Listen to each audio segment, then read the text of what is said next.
الحمدللہ والصلاة والسلام علی رسول اللہ اما بعد السلام علیکم ورحمۃ اللہ وبرکاتہ حیاکم اللہ جمیعا یا اخوان فی هذا البرنامج المبارک برنامج التحدث بالعربیہ اہلا وسہلا ومرحبا بکم۔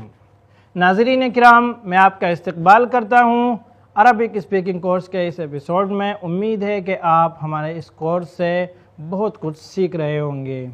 پچھلے ایپیسوڈ میں کچھ الفاظ کو لے کر جملے بنانے کی مشق کرا رہے تھے اور آج اسی کو جاری رکھیں گے۔ ہم پہنچ چکے تھے فاطمہ تک۔ فی الغرفۃ فاطمۃ، کمرے میں فاطمہ ہے۔ آپ نے ایک بات نوٹ کی ہوگی، فاطمہ تو جب میں نے بولا تو یہاں پر میں نے دو پیش نہیں بولے بلکہ سنگل پیش بولا ہے، فاطمہ تو اس کی وجہ کیا ہے؟ جبکہ اس سے پہلے میں نے حدیقتن بولا ہے، اوپر نجاتن بولا ہے اور اس سے بھی پہلے ندمن بولا ہے۔ تو آخر کیا وجہ ہے کہ فاطمہ تو پر جب ہم آئے تو وہاں پر فاطمہ تن نہیں بولا گیا، صرف فاطمہ تو کہا گیا؟ بات دراصل یہ ہے ناظرین کرام کہ خواتین کے جتنے بھی نام ہوں گے یا شہروں کے جتنے بھی نام ہوں گے ان کے آخر میں تنوین نہیں آتی ہے، یعنی دو زبر، دو زیر، دو پیش ان کے آخر میں نہیں آتے ہیں۔ وہاں پر سنگل پیش آئے گا، سنگل زبر آئے گا، سنگل زیر آئے گا۔ عربی زبان میں گرامر کے اعتبار سے ایسے ناموں کو یا ایسے لفظوں کو جن کے آخر میں سنگل پیش، سنگل زبر یا سنگل زیر آتا ہے، تنوین نہیں آتی، ایسے اسماء کو اسماء غیر منصرفہ بولا جاتا ہے، یعنی وہ اسماء جو منصرف نہیں ہوتے، جن کے آخر میں تنوین نہیں آتی۔ ایسے اور بھی الفاظ ہوتے ہیں جن کے آخر میں تنوین نہیں آتی، لیکن فی الحال یہاں ہم فاطمہ سے بحث کریں گے اور اس کے بارے میں تھوڑا سا آپ کو مزید جانکاری دیں گے۔ ناظرین کرام، ایسے اور بھی الفاظ ہوتے ہیں جن کے آخر میں تنوین نہیں آتی۔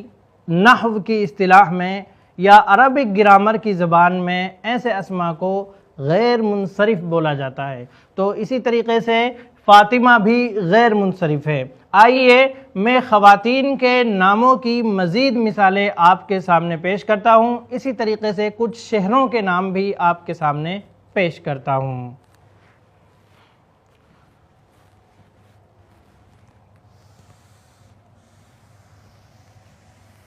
فاطمہ تو یہ ایک لفظ ہو گیا۔ اس کے علاوہ قرآن مجید میں ایک نام ملتا ہے مریم۔ یہ واحد نام ہے کسی خاتون کا جو قرآن مجید میں ذکر کیا گیا ہے۔ اس کے علاوہ قرآن مجید میں کسی خاتون کا نام نہیں ملتا۔ ذکر تو بہت سی خواتین کا ملتا ہے، لیکن نام کے ساتھ صرف عیسیٰ علیہ السلام کی ماں حضرت مریم رضی اللہ تعالیٰ عنہا کا ذکر ملتا ہے، مریم۔ بلکہ مریم نام کی ایک سورت بھی قرآن مجید میں موجود ہے۔ تو آپ نے جب قرآن مجید پڑھا ہوگا تو ایک بات ضرور نوٹ کی ہوگی کہ مریم کا لفظ جہاں جہاں آیا ہے آپ نے کہیں بھی مریمن نہیں پڑھا ہوگا، مریمن نہیں پڑھا ہوگا۔ تو یہ مریم ہمیشہ یہ مریمو ہی ہوگا، مریمن کبھی بھی نہیں ہو سکتا۔ مریم، اس کی وجہ یہ ہے کہ یہ خاتون کا نام ہے۔ اسی طریقے سے زینب، یہاں ہم کبھی بھی زینبن نہیں پڑھیں گے۔ اسی طریقے سے ہندو، یہ بھی خاتون کا نام ہو سکتا ہے، تو اس صورت میں ہندن ہم نہیں پڑھیں گے، ہندو ہی پڑھیں گے۔ اسی طریقے سے شہروں کے نام میں ہم آ جاتے ہیں مکہ، مکہ تو یہ مکہ تو ہی پڑھا جائے گا، مکتن اسے نہیں پڑھیں گے کیونکہ یہ ایک شہر کا نام ہے۔ اسی طریقے سے دوسرے شہر کا نام ہم لیتے ہیں جدتو، تو اس کو ہم جدتن نہیں پڑھ سکتے، حالانکہ جدتن کے معنی دادی یا نانی کے آتے ہیں۔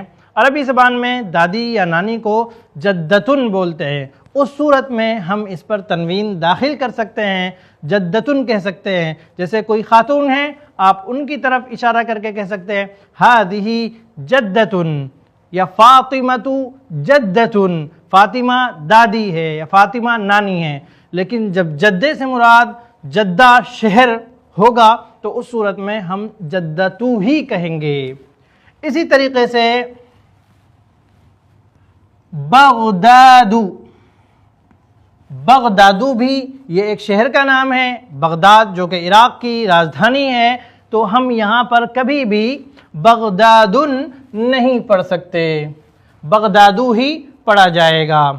اسی طریقے سے ایک بات نوٹ کرنے کے قابل اور ہے، وہ یہ کہ اگر کسی مرد کا نام ہے تو نارمل حالات میں مرد کے نام پر تنوین آ سکتی ہے، دو زبر دو زیر دو پیش اس پر داخل ہو سکتے ہیں، لیکن اگر کسی مرد کا نام بھی ایسا ہے کہ اس کے آخر میں گولتا آ رہی ہے تو مرد کا نام بھی اسی طریقے سے ہوگا، اس کے آخر میں بھی پھر تنوین نہیں آئے گی۔ مثال کے طور پر ہم مرد کے کچھ ایسے ناموں کو لیتے ہیں جو نام تو مرد کے ہیں لیکن ان کے آخر میں چونکہ تا آ رہی ہے، اس لیے ان کا حکم بھی وہی ہوتا ہے جو فاطمہ، بغداد، جدہ وغیرہ کا ہے۔ جیسے طلحہ، طلحۃ، تو یہاں پر بھی ہم طلحۃ نہیں بولیں گے۔ حذیفۃ، اگر حذیفہ کسی کا نام ہے، چاہے وہ مرد کا نام ہو یا کسی خاتون کا نام ہو، تو پھر ایسی صورت میں اس پر بھی تنوین نہیں آئے گی۔ لیکن اگر مرد کے نام کے آخر میں گولتا نہیں آ رہی ہے تو پھر اس صورت میں تنوین آ سکتی ہے۔ یہاں پر ایک بات اور بتا دینا چاہتا ہوں، کچھ ایسے الفاظ جن کے آخر میں الف نون آتا ہے، وہ چاہیں کسی کا نام ہو یا نہ ہو، ان کا بھی یہی حکم ہوتا ہے۔ جیسے عثمان، یہ عثمان کسی کا نام ہے تو یہاں پر بھی عثمان نہیں ہو سکتا، اگر یہ نام نہ بھی ہوتا تب بھی یہ اسی طریقے سے رہے گا۔ جیسے غضبان،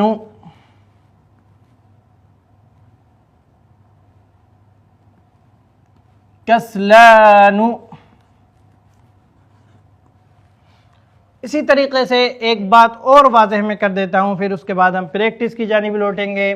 وہ بات یہ ہے کہ اگر کوئی بھی لفظ افعلوا کے وزن پر آتا ہے تو وہ بھی یہی حکم رکھتا ہے، اس پر بھی تنوین نہیں آگی۔ جیسے عربی زبان میں عام طور پر کلرز کے نام اسی وزن پر ہوتے ہیں، احمر یعنی لال، اسود یعنی کالا، ابیض، اسود، احمر، اس طریقے سے بولے جائیں گے۔ ابیض یعنی وائٹ، سفید۔ اسی طریقے سے اگر کسی کا نام بھی ہے جیسے احمد، احمد، تو یہاں پر بھی تنوین نہیں آئے گی۔ آئیے اب ہم مشق کی طرف لوٹتے ہیں۔ ہم پہنچے تھے فی الغرفۃ فاطمۃ تک، فی الغرفۃ فاطمۃ۔ سوال ہوا من فی الغرفہ، من فی الغرفہ، آپ نے کہا فی الغرفۃ فاطمۃ، غرفہ میں یعنی کمرے میں کون ہے، روم میں کون ہے، آپ نے کہا روم میں فاطمہ ہے۔ اسی طریقے سے آپ یہاں پر کسی کا نام بھی رکھ سکتے ہیں یا کوئی بھی ایسا لفظ بول سکتے ہیں جو کسی آدمی پر دلالت کرتا ہو۔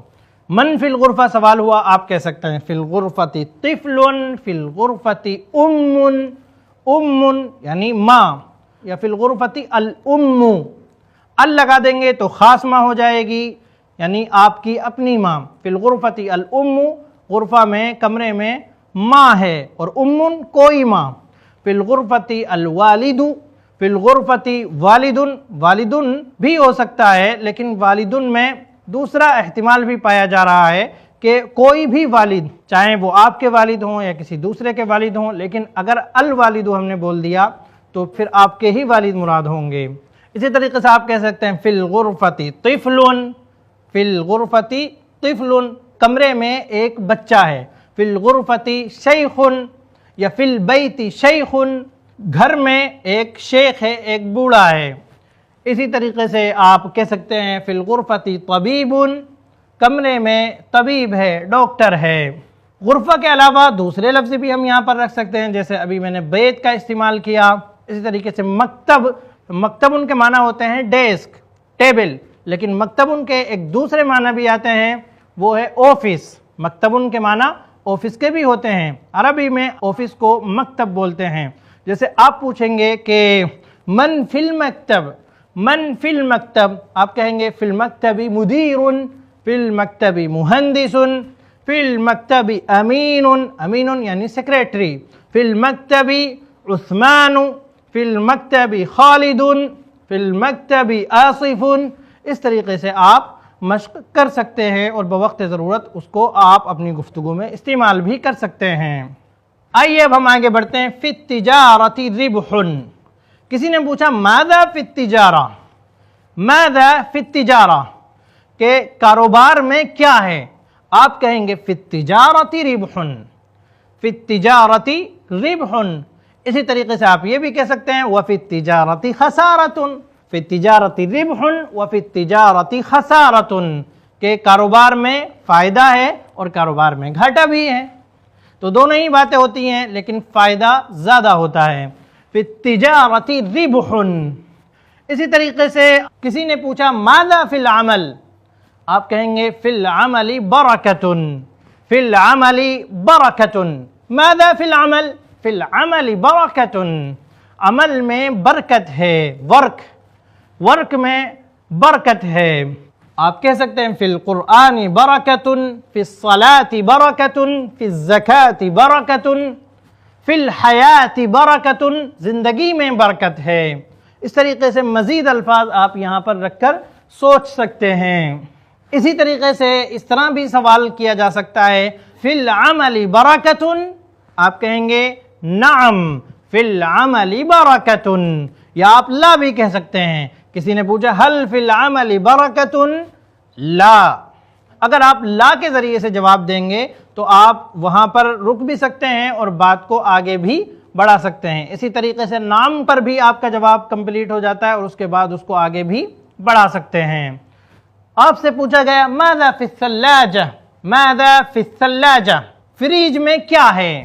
آپ جواب دے سکتے ہیں فی الثلاجۃ لحم، فی الثلاجۃ لحم، فی الثلاجۃ ماء، فی الثلاجۃ ماء، فی الثلاجۃ عصیر یعنی جوس، فی الثلاجۃ عجین، عجین کے معنی ہوتے ہیں آٹا، گنا ہوا آٹا، فی الثلاجۃ عجین، فی الثلاجۃ طعام، فی الثلاجۃ عدس، عدس یعنی دال، فی الثلاجۃ فاکہۃ، فاکہۃ کے معنی ہوتے ہیں پھل، فروٹ، فی الثلاجۃ فاکہۃ، فریج میں ایک پھل ہے، فی الثلاجۃ فاکہۃ، فی الثلاجۃ بطیخ، بطیخ پہلے آ چکا ہے یہ لفظ، بطیخ یعنی تربوز، فی الثلاجۃ بطیخ، فی الثلاجۃ حلیب، حلیب یعنی دودھ، فی الثلاجۃ زبادی، زبادی کے معنی ہوتے ہیں دہی، زا با الف دال یا، زبادی، زبادی دہی کو بولتے ہیں۔ فی الثلاجۃ لبن، لبن کے معنی ہوتے ہیں، یہ بھی دودھ ہوتا ہے لیکن تھوڑا کھٹا ہوتا ہے، جسے مٹھا بھی بولا جاتا ہے۔ فی الثلاجۃ لبن۔ آئیے اب ہم آگے بڑھتے ہیں۔ اگلا جملہ ہے فی القرآن شفاء، یعنی قرآن میں شفا ہے۔ یہ بات قرآن مجید بھی کہتا ہے کہ قرآن میں شفا ہے۔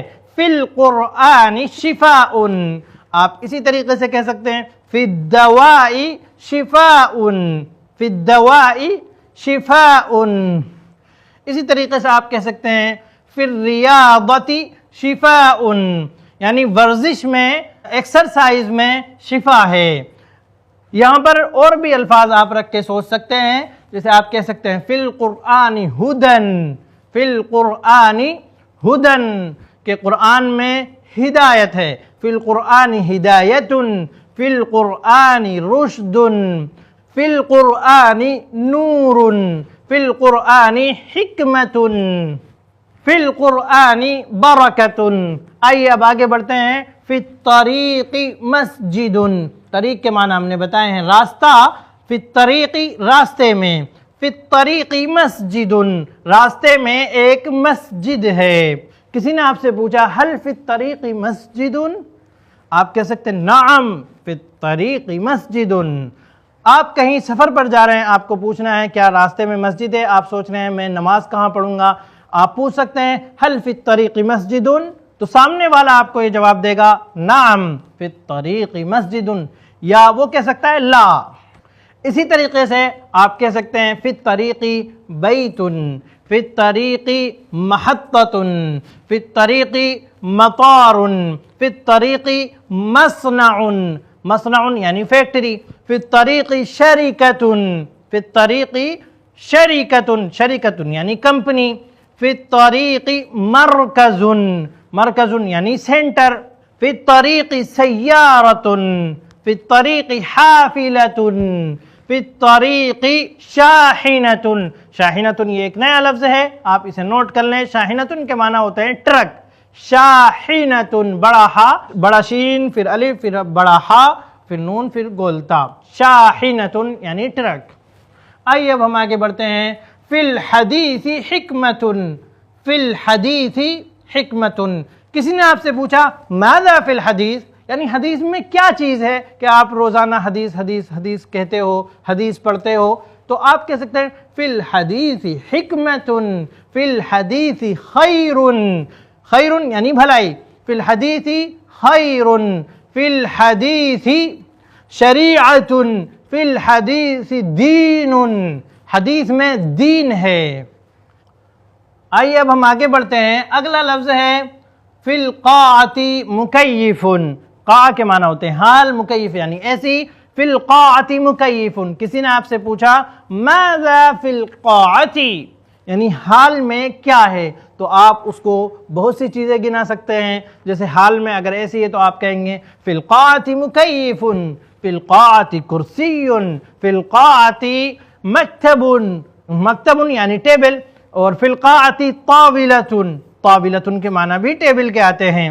فی القاعۃ استاذ، فی القاعۃ استاذ، استاذ یعنی ٹیچر، فی القاعۃ معلم، فی القاعۃ کتاب۔ اسی طریقے سے من کے ذریعے سے بھی آپ سے سوال ہو سکتا ہے یا آپ سوال کر سکتے ہیں۔ من فی الحافلۃ، سوال ہے من فی الحافلۃ یعنی بس میں کون ہے، حافلۃ کے معنی ہوتے ہیں بس، من فی الحافلہ بس میں کون ہے۔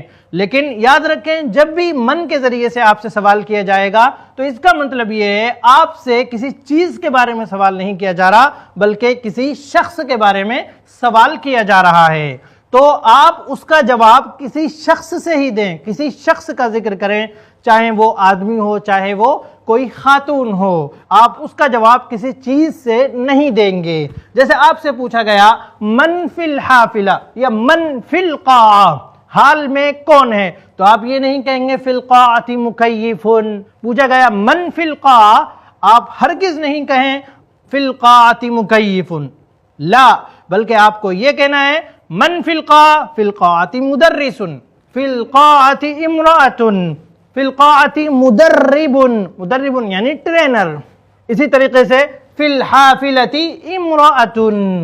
پوچھا گیا ماذا فی الحمام، باتھ روم میں کیا ہے، آپ کہہ سکتے فی الحمام سخانۃ، فی الحمام سخانۃ یعنی باتھ روم میں گیزر ہے۔ اور بھی کئی چیزوں کے نام آپ لے سکتے ہیں، فی الحمام صابون، صابون یعنی صابن، سوپ، فی الحمام صابون، فی الحمام دلو، دلو یعنی بالٹی، بالٹی کو عربی میں دلون بولتے ہیں۔